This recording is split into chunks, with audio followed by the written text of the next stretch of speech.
This episode is sponsored by Kerkerking Barberio, your trusted partner in tax, audit, and outsourced accounting services.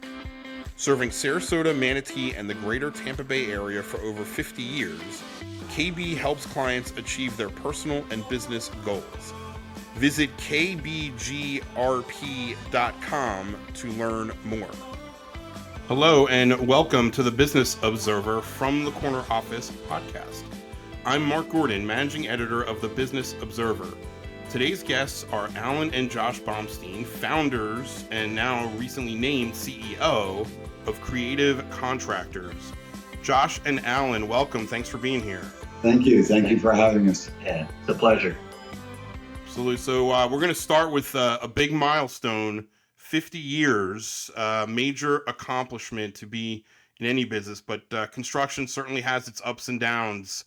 Alan, tell us everything about 50 years. No, just kidding. But give us 50 years. Take us way back to 50 years and kind of how this business got going and what defined you guys in those early days.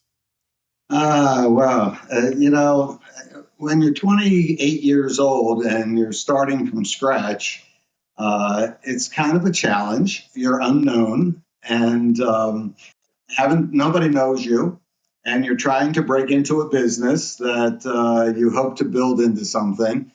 My whole philosophy around that was to try to behave better than everybody else, try to have a lot of integrity in what we do, and to be humble about it, and to exceed customer expectations. I mean, that's a trite expression that everybody uses, but if you start out and you do your first jobs well, it's going to lead to more work.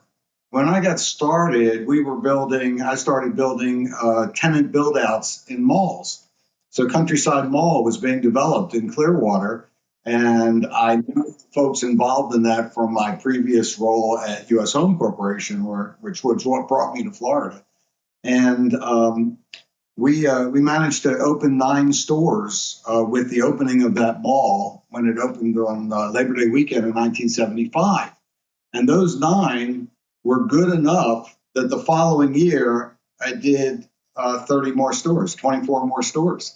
We wound up doing 33 stores in that mall. And that was the power of doing something well and getting more work from it, getting the kind of referral.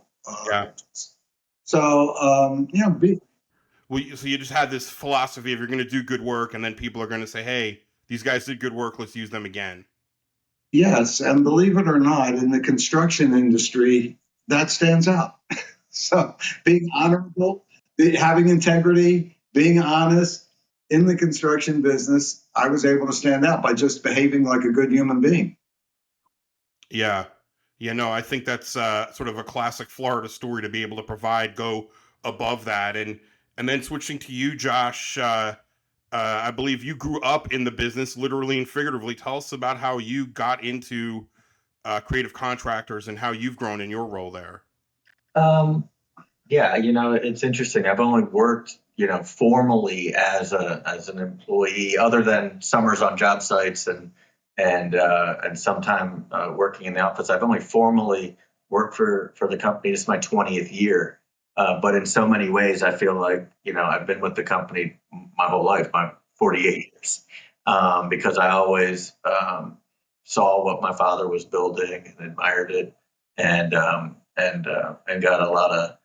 had a lot of interest in it. I think even from a very young age. So I went away to college at Emory University in Atlanta, and then moved out to California to just experience a different geography and culture for a while, and then ultimately moved back. I think I always knew it was I wanted to work with my father and be part of this business, but I also wanted to prove myself elsewhere and learn things from other jobs and other companies and bring that back with me.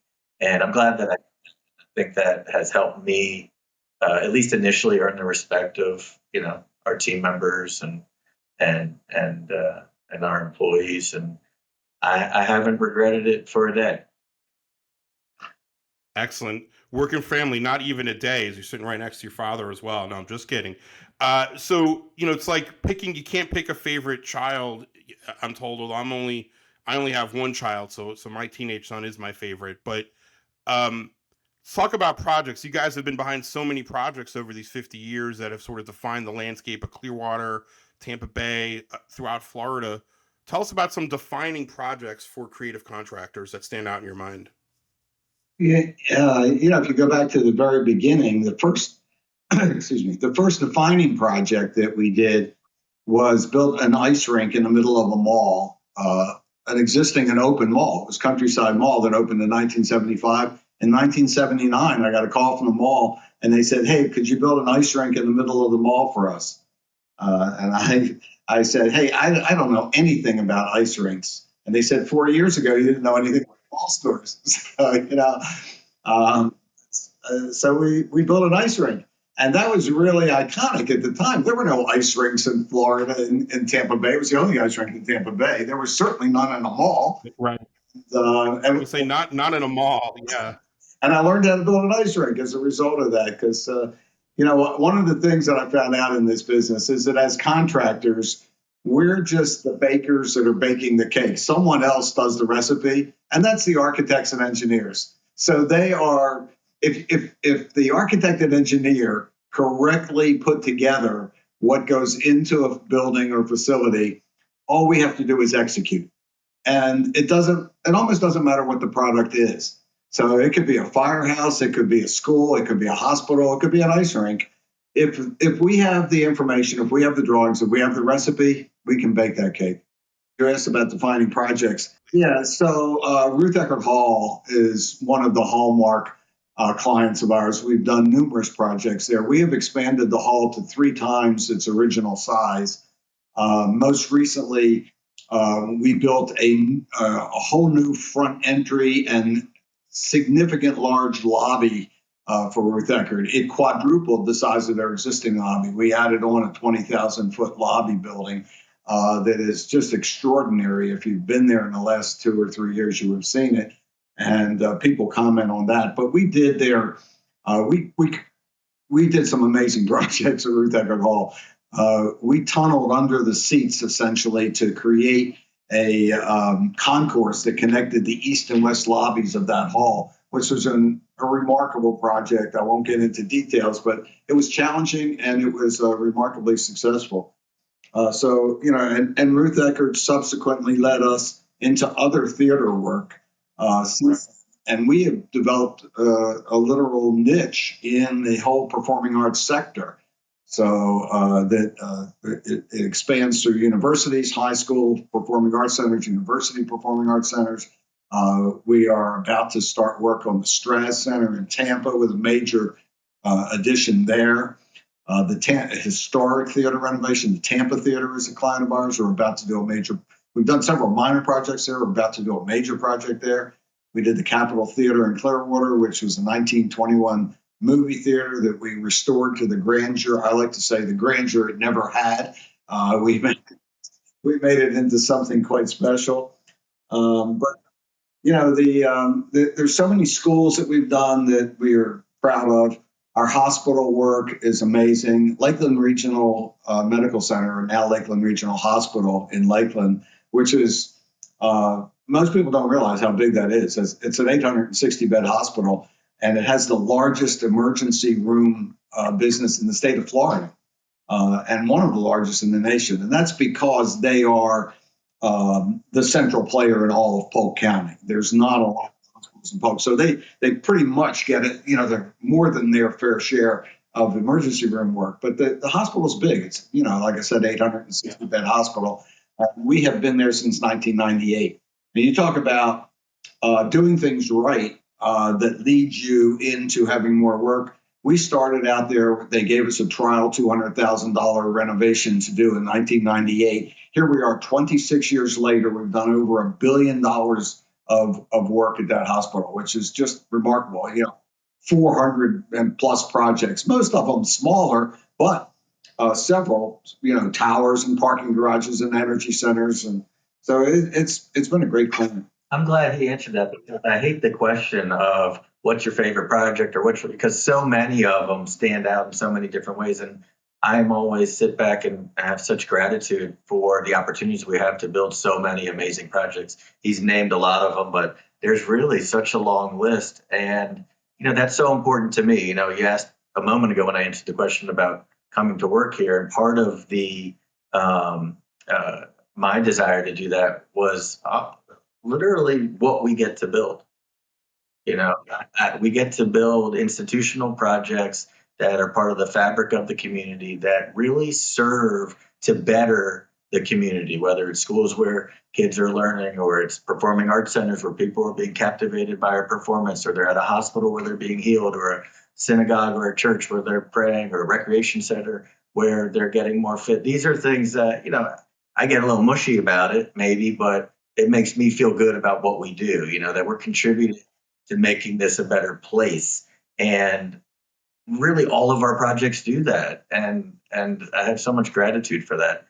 He really named a lot of the projects, but that stand out. But a couple of others are the Jewish community, the Glazer Family Jewish Community Center in Tampa, where we took the Fort Homer Hester Armory and transformed it, also restored it to the grandeur it probably never had as well. And it's this phenomenal facility that's just getting so much use all of the time. I work out there, so that one has personal affinity from me, because when you get the opportunity to be involved in a major project and then actually get to use that project, it's a special thing. So We've also had a great amount of input into the education arena, especially in East Pasco County.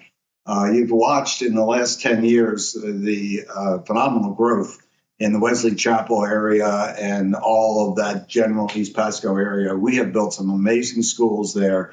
Most recently, we did a school called the Kirkland Academy of Innovation, which when people see it, it just blows them away, because people say it almost looks like some kind of an airport or a public building. It's really exciting, but more exciting is what they do there. They're teaching kids, career ed for the most part. And it's not the traditional beautician, auto repair stuff. I mean, it's medical.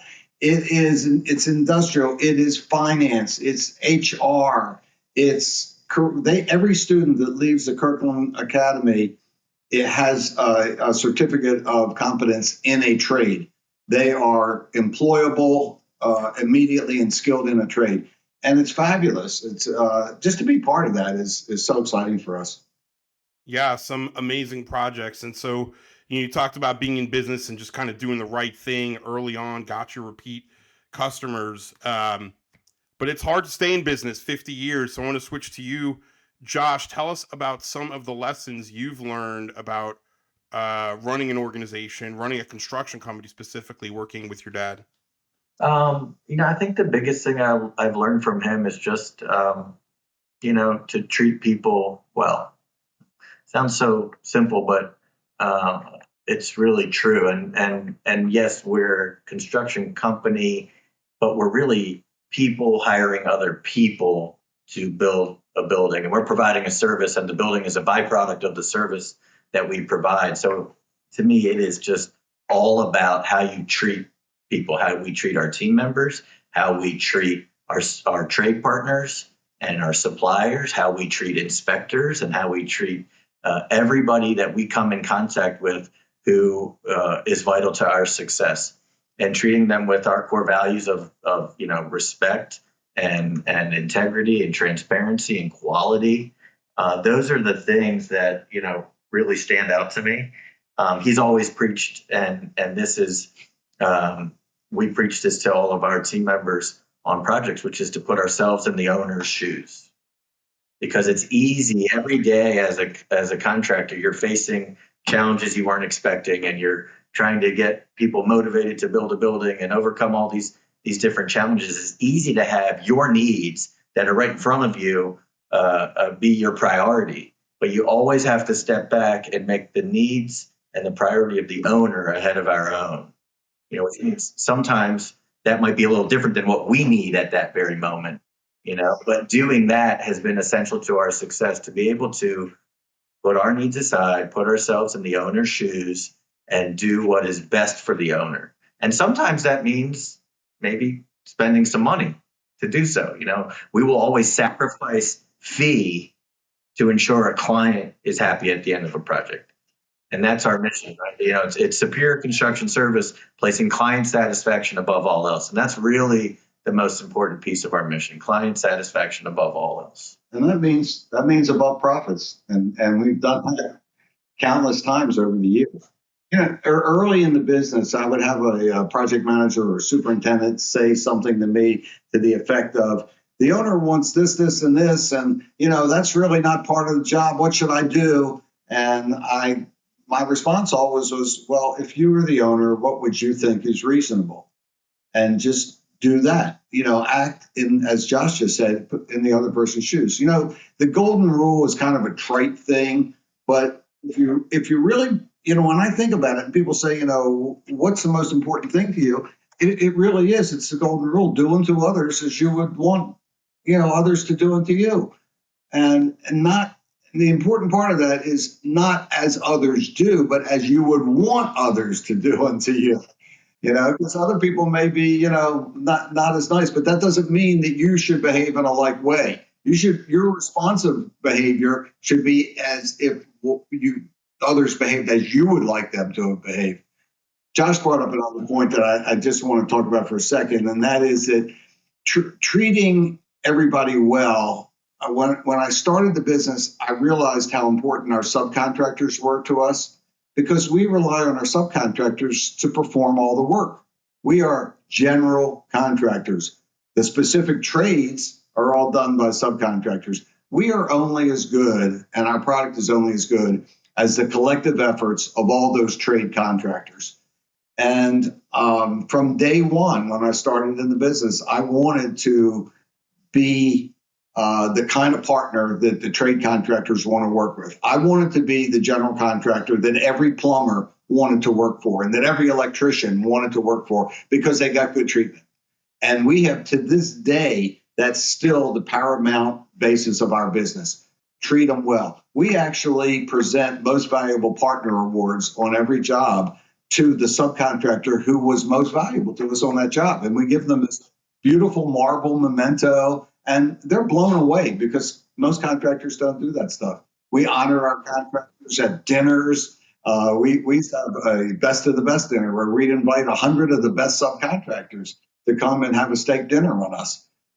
They're so important to us, and in our industry, they get they don't get front burner treatment all the time. So we try to be better that way. I think that's a lesson for me, is to be become a creative contractor, subcontractor in my next life.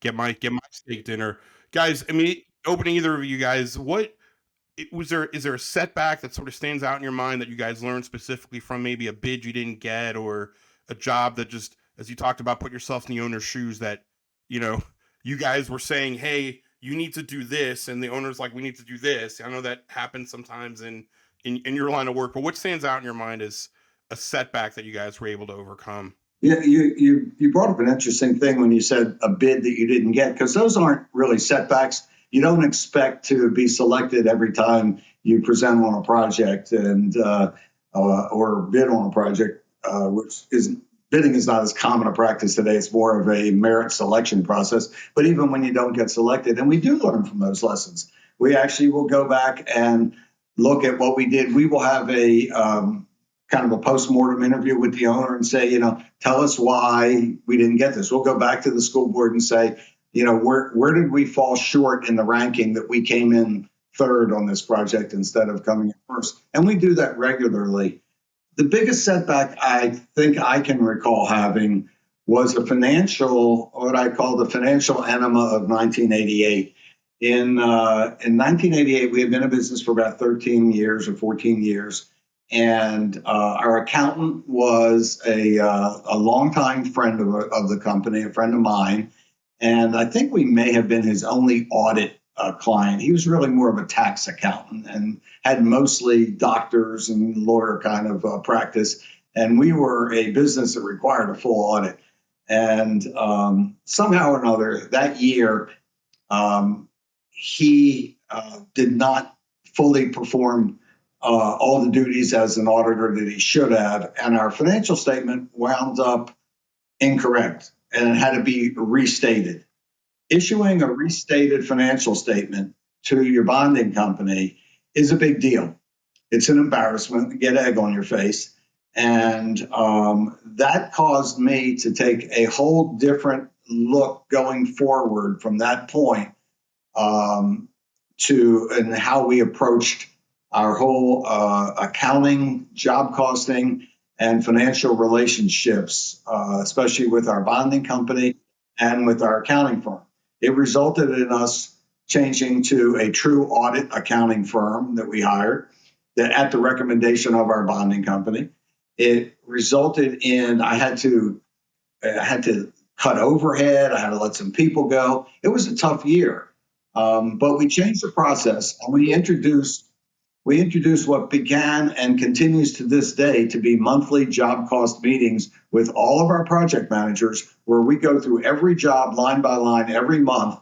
And the result of those meetings ends up in documents that we produce and a letter that I write to our bonding company every month. I think I've been told we're the only contractor in the United States that does that. But it has resulted in, initially I did it to let the bonding company know, hey, we got this under control. We know what we're doing now. We had a lot of egg on our face when we have a restated financial statement. So you want to, you want to really make up for that. And what we did, not necessarily inadvertently, but the end result of that was we wound up with a tremendously close relationship with the surety companies and our bonding company. And we continue writing that letter to this day every month with a kind of a summary financial every month. And it has always helped us know exactly what's going on, which is really paramount. Knowing what's going on financially in your business is incredibly important. Yeah, know your business. And Josh, you certainly you could take a pass on that one because you were like 12 years old then. So Yeah, I had nothing to do with that.